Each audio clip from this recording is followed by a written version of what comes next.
Africa consumes what it doesn't produce and produces what it doesn't consume. Challenge.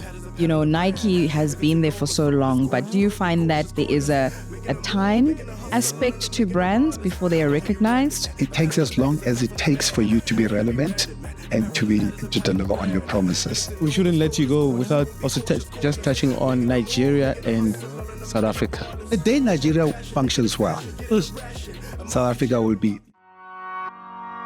Pat. It's Pat on brands. Watch how you branded, man. A pat on the back is a pat from the man. Better be branded, man. A pat from the pat is a pat on the... Hello, everybody. Welcome to yet another exciting episode of the Pat on Brands podcast with Pat and Mpumi. Welcome, guys, once again to the Pat on Brands podcast with myself, Mpumi and Pat Masangu. Yep, I think we're on episode 63. Somewhere there, but we are treading nicely. Yeah. Road to 100. Yes, road to 100 and road to 1,000. And road to 1,000 subscribers. Yeah. Road to 100 episodes and road to 1,000 subscribers. Yeah, so that is quite exciting. A lot of hard work also. I know. But here we are on a Africa Month segment where we're talking about African brands. I mean, we'll talk about the Yobas also attached to that later on, but we have an amazing guest. Yeah. Actually, we've never had him. We never. This is the first time we have been invited. Okay, fair. It's not my fault. Okay. We never had an opportunity to speak to something that's relevant to expertise. Brands have been relevant. I was gonna say every conversation. But now we're talking Africa and we're talking brand. Yeah. And who better than the honorable Dr. Africa's finest man without fun and without pimple. Yeah. Pimples.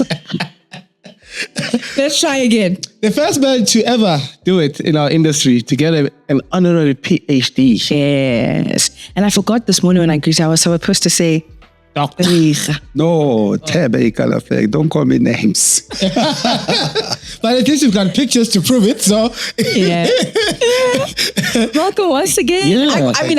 I say Mr. T because I got Love that. That's better because that's Pat and everybody. Yeah. That's much better. Yeah. T. Nah. Not Dr. T. No, that sounds too ostentatious. Okay. Welcome once again to the Pat and Brands podcast. Again, we're honored to have you here. Thank you. So can't wait to start the conversation. Pat, kickstart us there. Yeah. So, I mean, if in 20... For those that do not know you, maybe let's start. Yeah. Because we know you so much. You are so close. You are family. But our viewers out there, especially the young ones, they probably do not know who Thebe Ikalafeng. Whenever I give lectures and say, if you want to be the best at this thing called marketing, king of brand building, here's the man you need to look out for. And they look at me with like, who is this? Pride face. Who's that? When was he buried? Yeah. Who is Thebe Ikalafeng? Well, I'm African more than anything else. I'm a Pan-African brand builder. Born and raised in Kimberly. Started my career 30 years ago at Colgate-Palmolive in New York. And finished my corporate career at Nike as Chief Marketing Officer for the continent. It was 2002 and started brand leadership. Sure. 2002 at the end of the year. And 2010 started Brand Africa to drive a Pan-African agenda. And that's me in a nutshell. So, and racing Kimberly, I hope I said that. I can't forget that. No, you did. It was did I say that? No, that was your opening. You are from Kimberly. That's my opening thing, because we forget, that's where it's the city of first. Yes. The first university. The first university was started in Kimberly. Wow. The first tram. I didn't know that. And the first Thebe. Then now we have Thebe Makuku as well following suit. Yes. But in 2010, when you started Brand Africa, what was the big drive? What is it that you were hoping to achieve? I mean, we are now 14 years later. Well, I started brand leadership in 2002, and the purpose of brand leadership was to help to shape and to build brands. And at that time, I don't think I had necessarily thought African brands or any brands. I just thought just to build great brands. I come from brand building, Colgate, from Colgate-Palmolive, from Nike, from Sun International locally. So I thought, when I build brands. But I think around 2010 or so, I started getting more agitated about the idea that, all other brands are being built very well. Yeah. In the country, in the continent.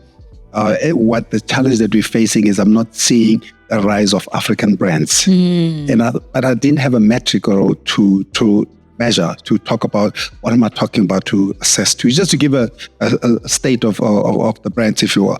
So we started Brand Africa in 2010, just after the World Cup. The first football World Cup. Philip's energy was still around. When Philip was here. Yeah, and to the point of that World Cup, or that I was starting it around then, was to say there's a momentum, there's an excitement around Africa. Perhaps let us build on it, to build on the story of a great Africa. Sort of the reimagination of the continent. Thought we could ride off of that. And then the following year, 2011, I thought, but let's now look at African brands themselves, how we're doing with those. Then we started the first study, African brands, 2011. Cantor, and we established then already that African brands are in the back foot, and we are not at the.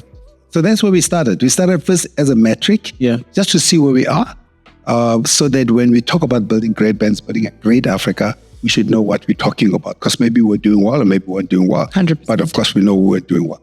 But also, if I may ask, there are a lot of international brands that are actually perceived to be African, right? Coca-Cola, Nike, Nestle, a whole lot of those brands. But that's because they have entrenched themselves so well within the Africa. market.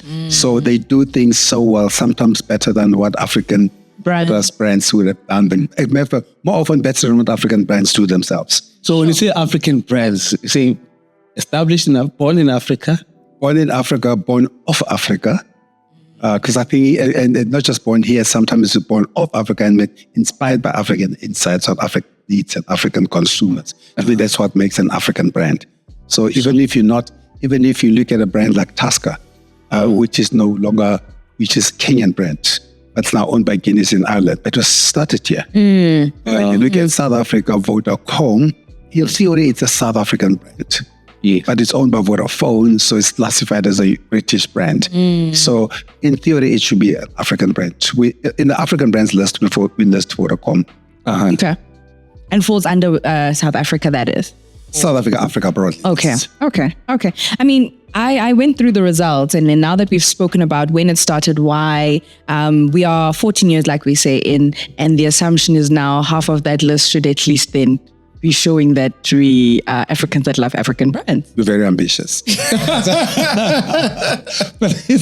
I mean, in a utopia, That's what we really want, but it isn't quite like that. It is on average on the last 10 years, so you take the average number, only 15% of the brands that Africans admire are made in Africa. So in other words, 85% of the list is dominated non-African brands, and maybe just to give us an understanding of how do we qualify, or what qualifies or says that this is how we've done our rankings, and this is, I mean you mentioned Cantor, but we'll go into then the reasons why I'm asking for this question, because then it gives us intel to say that this 15%, how did we actually recognize this 15%, and what make them consistent? And how then are we going to be recognizing more youth? Now I'm calling it. Yeah, you see, more African brands within this top 100. We do a survey across the continent in 31 countries. Okay. And the survey is done by Geopol, which is the largest mobile research company in the world. And the analysis is done by Cantor. I remember out of this survey, we get over 200,000 brand mentions. Sure. This is over 200,000. Yeah. Now with Cantor, we take that, Cantor takes that 200,000, recodes it. First we clean it up, codes it. As we do at the OS. Yeah, well, we code it, and then the coding enables us to be to index numbers properly, because Nigeria's got 280 million people. Ghana's got 2.8, got 2 million people. So for us to be able to compare, you need to index the numbers in a weighted average to get a weighted average ranking. And then out of that, we reduce that entire 200,000 into 100. Top 100. Top 100. And we look at that top 100 in every country, all those 31, and then top 100 across the continent. Sure. Quite an arduous work. I mean, I think it takes about 2-3 weeks to I can imagine. Clean up data. To go from 200,000 to 100,000. to hundreds. That's still, I mean, formidable. I don't want that job. like I'm saying. We're so grateful for our partnership with Kantar that able to help us. Yeah. The geopol to be able to reach such a big. Because how do you reach 85% of the continent? Because those 31 countries collectively would account for 85% of the continent's population and about 85% of the GDP of those countries. That is large numbers. That is large numbers. It's massive. But also the sample size is quite big enough so that, when we're looking at these rankings, it's not out, but it was just 10,000 people across Africa, It's kind of exercise. But then now, why are we here? What is it about our African brands? Do we not know of them? Are they not portrayed, like you're saying, and pretty tenuous to say these African brands maybe are showing up like the ones that we know. Nestle is here. It's not from here, but we feel like it's here. What is it? I think it's a combination of a lack of confidence in who we are and a lack of support. I mean, I was speaking to somebody who was telling me that their favorite brands are Dior and Dolce. They do well. They fancy. I thought they fancy as well. But I felt rather sad because it meant that they are not going to give African brands a chance. So if you're going to give African brands a chance, then you are not going to get the African brands high up on that list. The problem with Africans is we first want to be validated by outsiders. If an outsider says something that we have is great, then we support it. And the second thing is we just don't have confidence in ourselves. We don't have confidence in our cultures. And as a result, when a brand is made of African cultures, let's look at the noodles, for example. That are so big Indomie, so big in Nigeria. And it comes from a company, Indonesia. And they were inspired by that Asian culture of the noodles. Sure. So if we come to our cultures and look at jollof, sushi, or masonja, and all those, we look down, we're like, oh no, that's not classy. You're eating worms. But but we're so proud to be Indomie. It's our challenge. Our challenge as a continent is. But obviously, would you then trace it back to colonialism and apartheid in terms of what it did to the psyche? Well, I think we've been beaten into self-doubt over the years. We've been beaten into self-doubt. We've been beaten into believing that we are not worthy. What comes from us or of us is not worthy, it's not world-class, it's not quality, it's not transferable, it can't travel the world. So those are the the words that we hear when people describe anything that is made in Africa. And that's a look back, but now 30 years.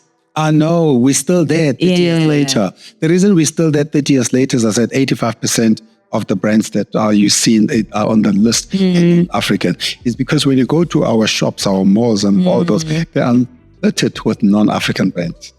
We get stuff from China, we get stuff from America, and we put a premium on this.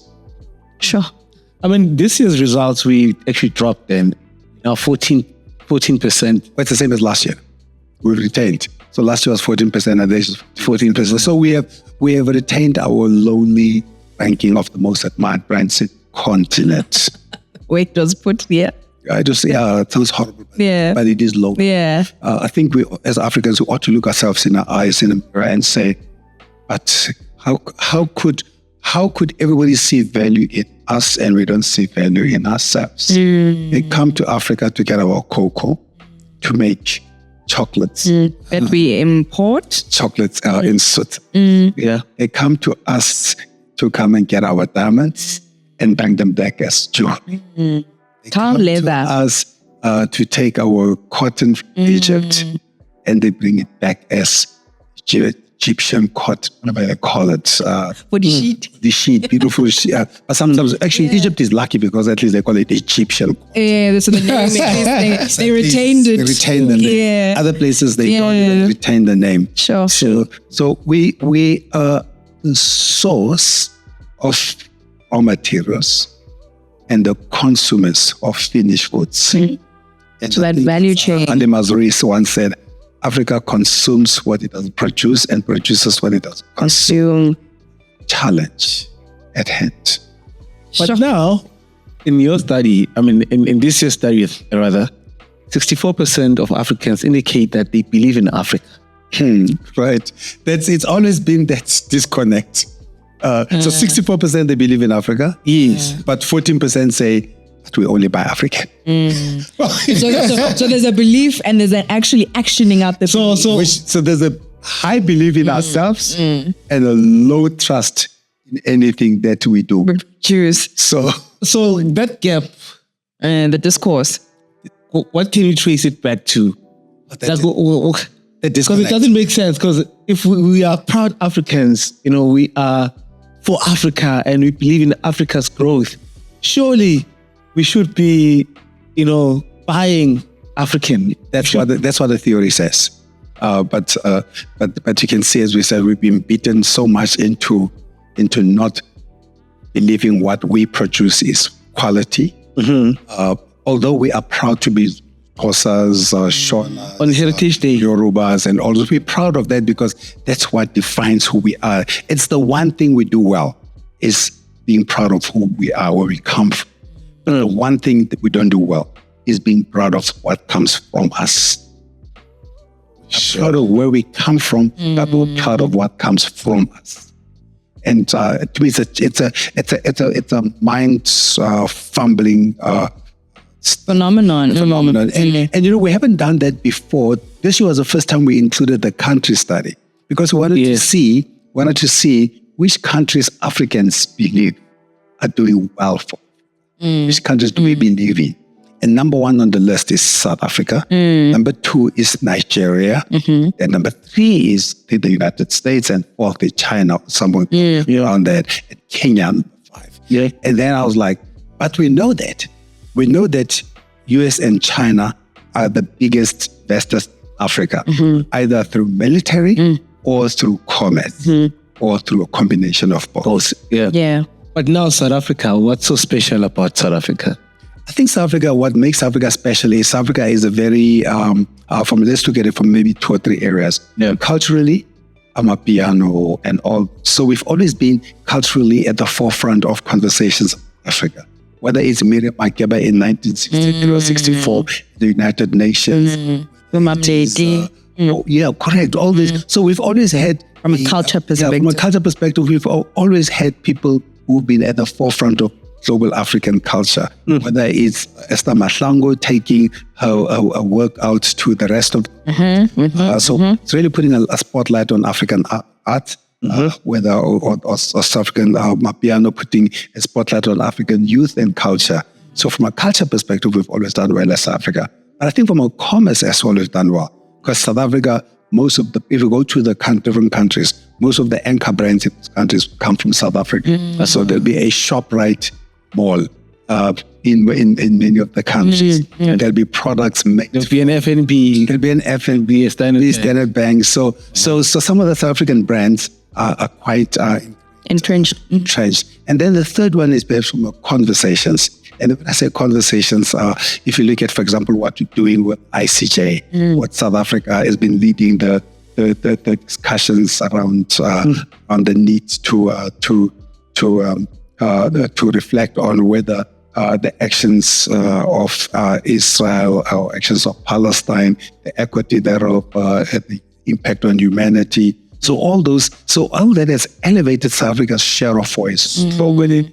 And so if you look at those 3 areas, from conversations, from commerce, and from culture, South Africa is always top of mind. So what about from a development perspective? Because if you look at infrastructure that we have, it's part of the Kansas City and Cape Town, being places to be. And I think you're right. I think it's still a commercial perspective that South Africa, commercially well developed, but you're right, infrastructure well developed, whether it's tourism infrastructure, whether it's commercial infrastructure, a very developed country. And as a result, when people think about the places in the continent, they think about South Africa. Also, South Africa is always the gateway to the rest of, has been traditionally the gateway to the rest of Africa. So most global brands, when they come, or global businesses, they come through South Africa to get to the rest of the continent. So I guess it's 4 or 5 areas where South Africa really is at the forefront of this conversation.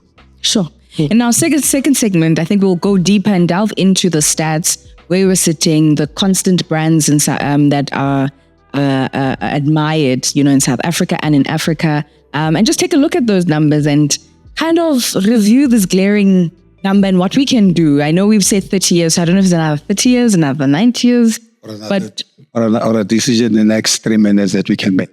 100%. Remember, it doesn't need to take 30 years. Yeah, exactly. You can decide in the next 3 minutes that you are no longer buying X, and you are changing your loyalty to Y.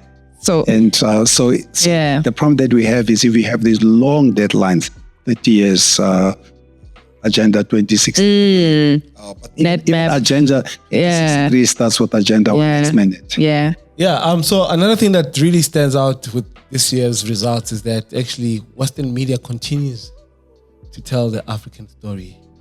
I mean, that's always been the challenge for the continent. I think Miriam Makeba once it says the conqueror writes the history. That's how can you expect people who have conquered you to say a good story about you. So the challenge that we face as a continent is to continue to have platforms like this where we tell our own story. The Chinua Achebe, the great Nigerian writer, who says, until the lion learns how to tell its story, tales of the hunter will always be glorified. So if you look at the rankings this year, again, you see BBC has taken over from DSTV. And remember, DSTV is not even a media platform. It's actually a channel of challenge. But BBC is very entrenched in the continent. They were, for 3 years in a row, they were number one. Then DSTV was number one for 3 years. Now BBC is back on again. But BBC did something interesting this past few years, last 24 months or so. They have upped their Kiswahili programming. They have revamped their BBC Africa. And the World Service has always been the platform through which they connect with Africans and Africans connect with the world anyway. So what we lack in this continent, and I think that's what we need to work towards, is creating channels that speak to us. But there are, South Africa's got great media. So does Ghana, so does Nigeria, so does Kenya. What we don't have somebody who brings the whole story together. The way Al Jazeera does for the Arabs, the way CNN does for the Brits, for the Americans, and the BBC does for the British. So tell a collective story of Africa. Interesting, but also, I mean, I don't think it ends there. For example, DSTV, because we also have new platforms coming up, especially the streaming platforms that are also taking. Well, that's what affected, I guess, in a lot of time the rankings for DSTV, because now they're being pursued by Canal Plus, which is French, pursuing to take them over. And then, of course, you've got the Netflixes. So the streaming platforms are taking away from the traditional channels. Now people always say, but do I really need to have a DSTV? I can just subscribe to my streaming thing. Or I can just go to YouTube and I see everything. So those digital and streaming platforms are really redefining the media landscape. Interesting. One last question on this media topic. What will happen then if Canal Plus does actually acquire DSTV? Well, you'll be French. You're gonna have to improve your French language. Because that'll be oui. Yeah, it doesn't end with bonjour. Hectic. So that's gonna fed up Africa. And then Canal Plus is doing it because they've got a very strong footprint in the francophone part of Africa. So by taking over DSTV, they have a strong foothold or footprint in Anglophone Africa, so they'll have a Pan-African play better than ever before. Sure. But Patrice says he's going to buy part of it, so maybe we'll have influence. We'll have some kind of an influence in the bank account, but not in the story. Whilst we're there, I suppose we can move to financial services. So, I used to, there'd be the Orange Bank in Nigeria. So you'd see it everywhere when you're driving. GT Bank. GT Bank. You'd see it everywhere in Nigeria. It used to be the number one brand in Africa for a long time. Yes, I do recall. But tell us more about, traditional banking remains the main interface in Africa. Because I think there's a lot of trust. Yeah.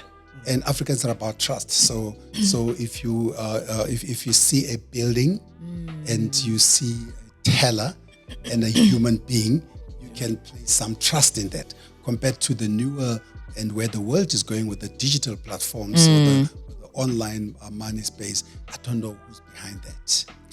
And I'm not sure I can trust them. But having said so, but we had M-Pesa. I was going to say that brands like M-Pesa have done a lot to build trust in the online platforms. And across, if you go to Nigeria, the fintechs are massive there.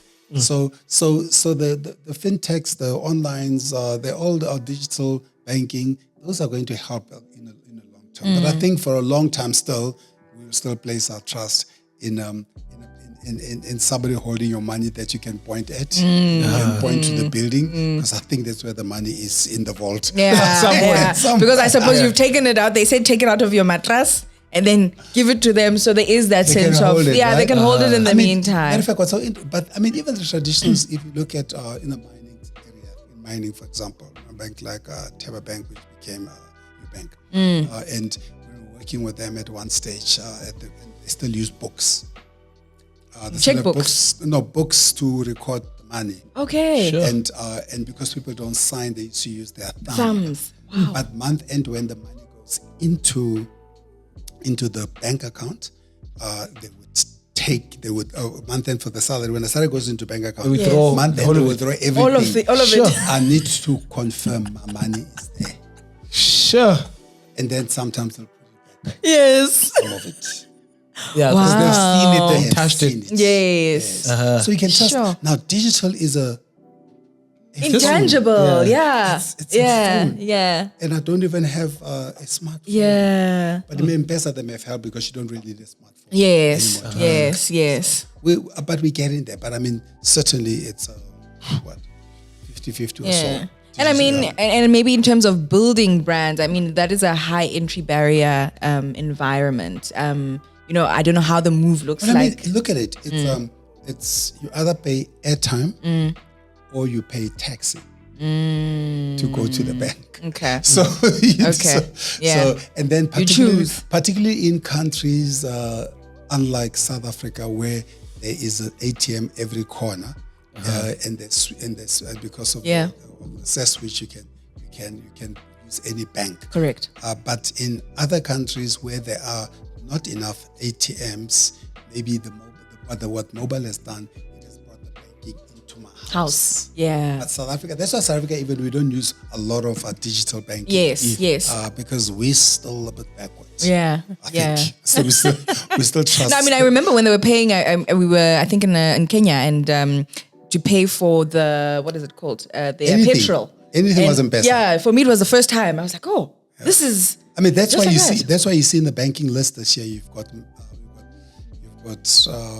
Equity Bank as number one. But now Equity is quite interesting because Equity, it's the one bank, for example, where they say when women come to us for a loan, first when a woman gets married in Kenya, the father gives her a bed. Don't ask me what that's for the bed. It's really none of my business. It's an investment. It's an investment. Yeah. We need to make sure. Absolutely. I think as a father should. You must make sure. And then Equity, legend has it that when a woman comes to us for a loan, Equity will use the bed as a collateral. Oh. Because why? You are not going to let the bed go. You will pay the loan. That is so interesting. So Equity is really entrenched as a beautiful brand that understands Kenyans. I would say East Africans actually, because it's not usually East Africa, not just Kenya. And James Mwangi has been named one of the finest bankers, the founder of one of the finest bankers in the world a couple of times. And then you also see Safaricom, M-Pesa. Yes. So in Kenya, you've got actually one brand that really understands the culture. As number one. Both of them understand the culture because M-Pesa was founded as a solution to ask the question, how do I move money from Nairobi to Nakuru? Correct. From the urban to the rural. Correct. Quickly, reliably. And that's how M-Pesa came about. So you got on the same rankings and then of course you've got the traditionals, the FNBs, the Yes. But interestingly, when M-Pesa came to South Africa, it didn't fly. Because you've got an ATM every corner. And I suppose you find it and I've seen with team members from Zim and so forth, they kind of use digital money. So Econet Cash or something. Yes. So for them, they're used to that because they're coming to work, but they need to send money the money home, to the other side. you know. Because otherwise you have to then put your money into some bank and then goes through in New York and then goes to Switzerland and comes back to you next door. Sure. Correct. So that has been quite interesting. But third category, Pat? Yeah, I mean, the ESG story has been obviously dominating, especially in the business news and brands doing good for society.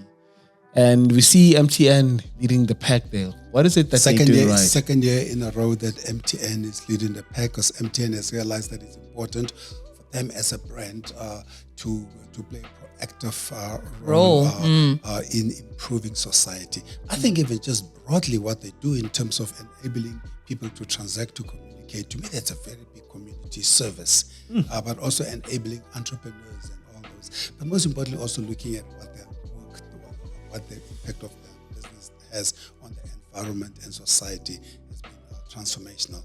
And you see a lot of our brands, to them now, they don't just want to be the number one brand. They want to be the number one brand that does good for society and for the environment and for people in general. Yeah. And that's what you're seeing a lot of now. And you look at, and we split the categories into three. Yeah. We split it into African, which is where MTN leads, and Dangote at number 2. So those are the two biggest brands in the continent, Dangote and MTN. Yeah. For many years, they've been jostling. Yeah.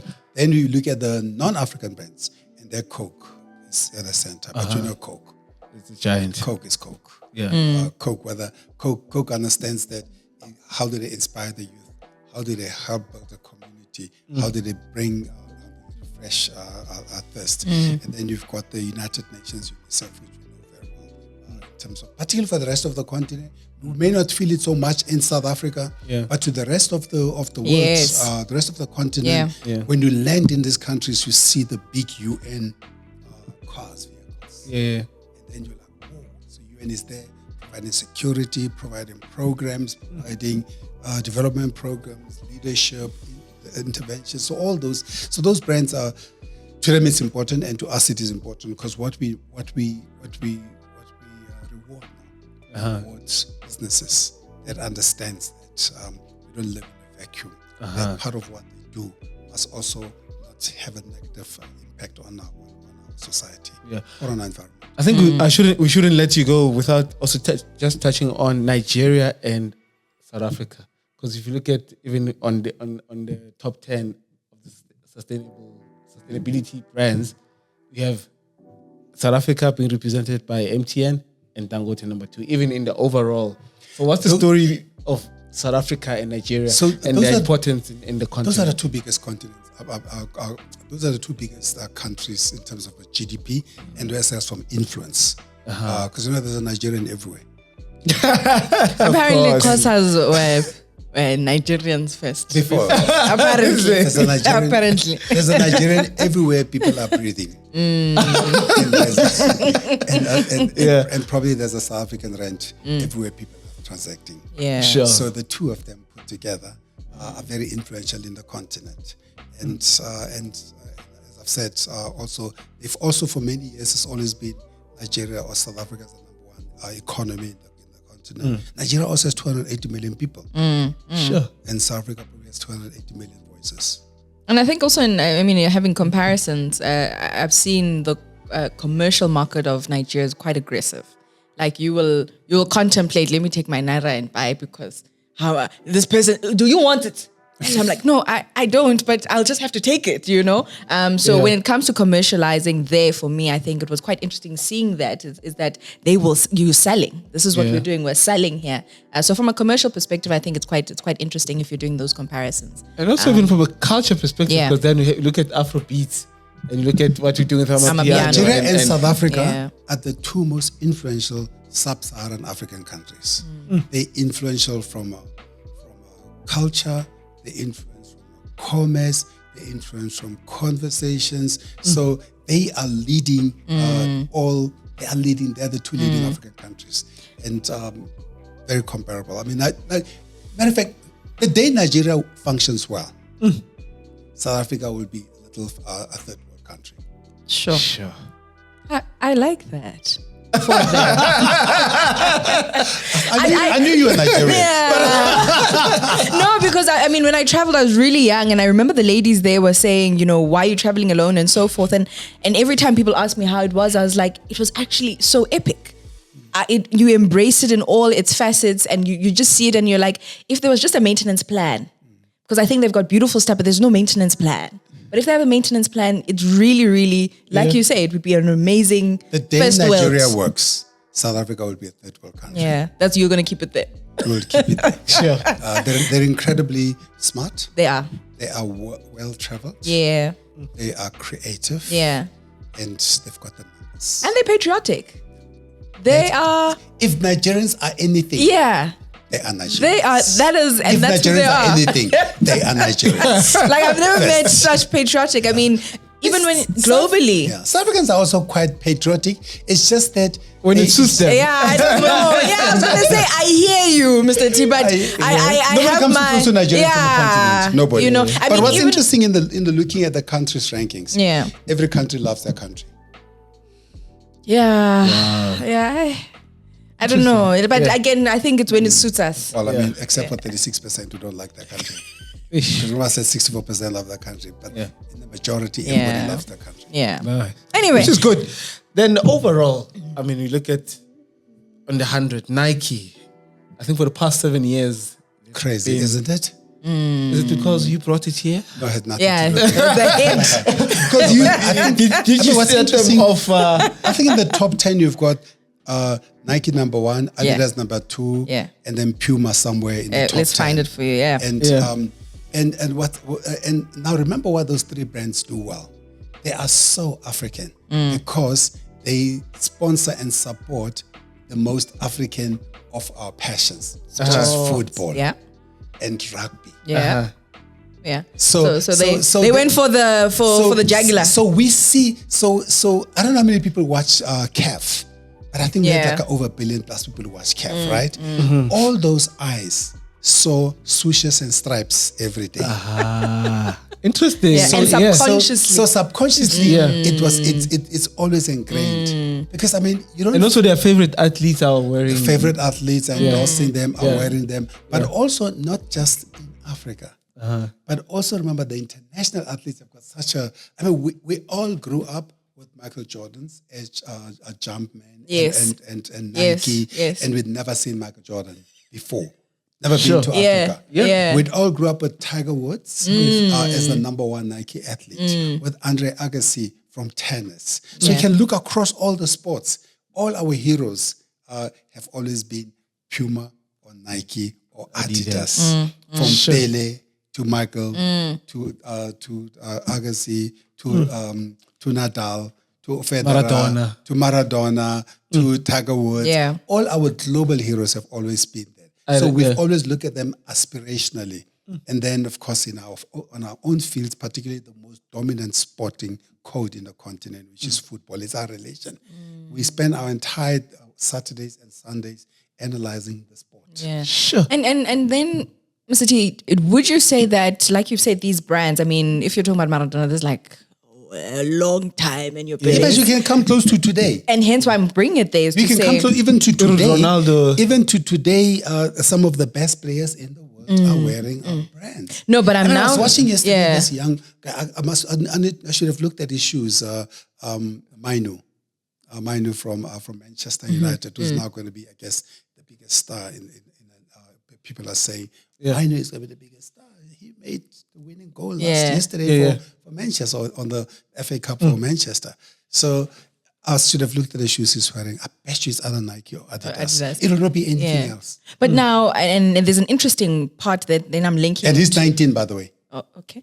So I just want to say, Maradona, may his soul rest in peace, Maradona. But Mainu is 18, 19. He's 19. But now I'm coming back to now the African. And then you look at, then you look at in tennis, you got Carlos, who replaced Nadal, who's 37, and Carlos is 20. Yeah. And then you've got... so there's a You've got Goff. Goff, what's his name? The tennis player, the Coco Coco Gauff in tennis, who is 20 as well, and has already won a thing. And I think she wears, is it New Balance? She wears one. She wears one of those brands. Yeah. So the sporting brands are part of our lives. Yeah, yeah. By force or by by force or by favor. We are following them. Yeah. And I mean, they are. I mean, you look at 3 out of the 10 in the top 10 are actually sporting brands. Yes. But I see MTN is pushed out of the top 10. MTN used to be in the top 10 for many years. Yeah, and there's no single African brand in the top 10. No, there isn't. MTN is what, in number 11? Yeah. Yeah. Well, it's a concern that our brands are not considered at the top of the rankings. But that's why we also separated the list to create an African list, because we wanted them to think. We want them to say, what is your most admired African brand? Because otherwise, if you don't tell them that, these people are glued too much onto CNN and Al Jazeera, and they've lost track of where they are. But here's a funny thing, Mpumi, just sorry to interject the last comment on the top 10. We have Gucci, which has 2 stores in the continent, one in Johannesburg, Sandton, another one in Cape Town. But they've got 7 billion eyes watching them on TV when the rappers are singing, when the Nicki Minaj gets arrested, she's wearing Gucci. When Gucci Mane is brandishing his name, and when there was a young man who died in South Africa, and the artist killed himself. Yes, Ricky Rick has a Gucci tattooed on his neck. So those brands, remember, brands don't live on shelves; they live in our hearts and live our on eyes. people. So we don't have to afford them. We just have to see them and aspire towards them to get onto the rankings.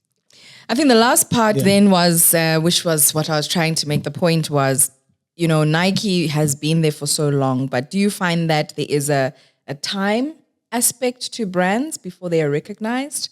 Or what makes it to that list to say that? Because we know there's one brand, a South African brand that is quite young, but is on the list.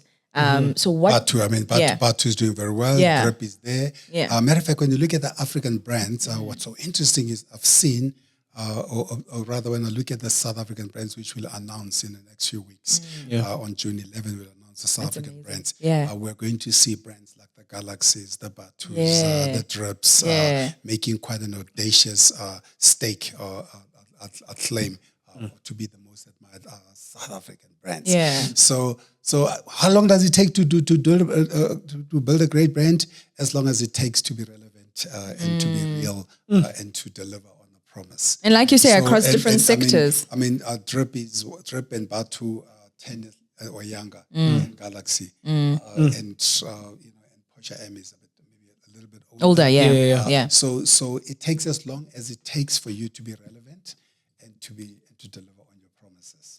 Sure. And to be different. So if you are different and you are relevant and you deliver on your promise, then that's the time frame it takes. Can money buy you admiration? Because there's also, we run the Yobas and we engage a lot with youth-owned businesses. And the biggest challenge they say sometimes is marketing budgets. We don't have marketing budgets. We don't have money to buy billboard space, to be on TV, to be on radio. It depends on Is there a correlation between the financial muscle for marketing and the output being admiration? It depends. A brand like Body Shop, which was started by Anita Roddick, was built purely on PR because she didn't want to spend money on advertising. Wow. But she did something different. The different thing that she did was our products are not tested on animals. So there was a differentiation. So there was a relevance in a growing consumer that says, I don't want to be killing animals to be produced. Yes. So what I said to you, it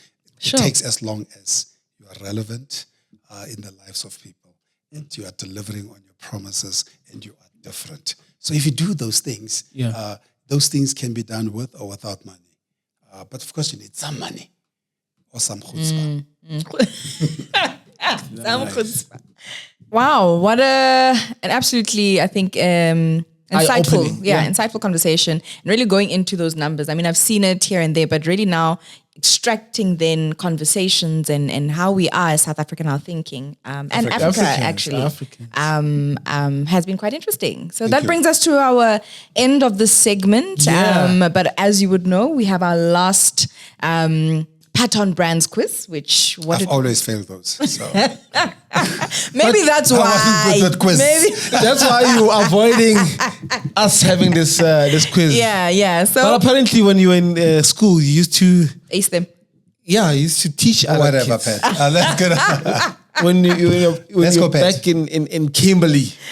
Yeah. So Pat, you can go with the first question. Ooh. I know it's a difficult one already. Which bank recently launched WhatsApp chat wallet? You see now, I told you. Is it African Bank? Is it ABSA? Is it FNB or Discovery? It's definitely not Discovery. Okay. Uh-huh. I don't think it's African Bank either. Uh-huh. FNB has always been ahead in innovation as an innovative bank. So I'd be surprised if it's not FNB first. Okay. So what is the answer? Oh, I said I'll be surprised if it's not FNB. Oh, so your answer is FNB. Yes. It's not ABSA? What did you say it was? Whether African Bank, ABSA, ABSA, FNB, Discovery. Chat wallet. WhatsApp chat wallet. WhatsApp chat wallet. To me, sounds like something that FNB would do. Arhan. We're not denying. We are saying. I think it's FNB. Okay. Who was it? That's a slap. It was ABSA. ABSA. Yeah. For a change. Yeah. No, but to me, FNB has always been that. Anyway, why would I be doing WhatsApps on with banks? I'm just saying. But I've always viewed FNB as like the innovative, digitally first bank. But it seems like the ABSA story is starting to matter. As the story started to matter, that's quite beautiful. Question? Well, that's beautiful, I must tell. Yeah. The CMO, I'm quite impressed. Yeah. Well, I'm not the target market. Neither am I reading that part. Question 2. Let's go places. Is which brand's tagline? Jeep, Daihatsu, Citroen, or Toyota? Let's go places. It's cheap. Daihatsu, Citroen, or Toyota? It's definitely not Citroen. Okay. I don't think it's probably going to be cheap because it's a car for the outside there. outsiders. Unfortunately, It's what? I told you I'm going to do better with this quiz. What is it? it's Toyota. I know, I thought Toyota in my head, but I thought Toyota. I thought Toyota. Well, the reason why we put Jeep was to think of, because when you think of that, you think Let's of go like, places. let's go Why places. do you guys come up with these complicated questions? Let me go to the last bad one. Okay. I like it. Let's keep it moving. Which bank is currently named the largest retail bank on the basis of the number of clients?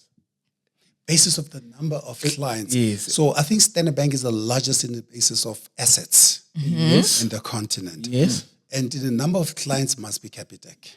Okay. Congratulations. Apparently, I've done well. Yes. 1 out of 3. Yes. Yes. I now qualify as a South African, 30% to get a certificate. Yeah. Second last, which soft drink has launched a new recipe? So the current drink has just got a new recipe. Is it Coca-Cola? Is it cream soda? Is it appetizer? Or is it Fanta orange? So same Recipe. everything. Yeah. Go fell and Can't be Coke. Coke is into music. So can't be Coke. So they didn't have time to change the recipe. We're too busy in our Coke studio. Yeah. to be doing recipes. Okay, so we're out with Coke. Out of Coke. What are the other 3? Fanta My memory orange. is not so great. Fanta. No worries. Fanta orange, cream soda, Or appetizer. or appetizer. Interesting. I'm gonna give you a clue. I'm taking wild guesses. Okay. here. Okay. Yeah. I'm gonna take an absolutely. Then the wild people guess. love it. I know Fanta. 100%. That's It a is. pat. That's a pat. I know. No, I thought. I thought it can't be appetizer. Yeah, It's they too too. fancy. Yeah. But it has to be Anna Mashanga and Government. They're the ones into those funny things. All right. What kind of a recipe is that that's got cream soda or Fanta in it? Anyway, let's go. Last question. Which brand does not fall under the Tiger Brands stable? Head. Where on earth do you expect me to be looking at the entire database of brands? No. Tiger Brands has got so many Exactly, brands. and you know all of them. Yeah. So I'm last sure I last know because- question. Okay. Is it Cool? Who's Tiger Brands? There we go. All Gold? All Gold is Tiger Brands. Omo? Oma is Unilever. Okay, that's it. So, you Bye-bye. see? I have to go.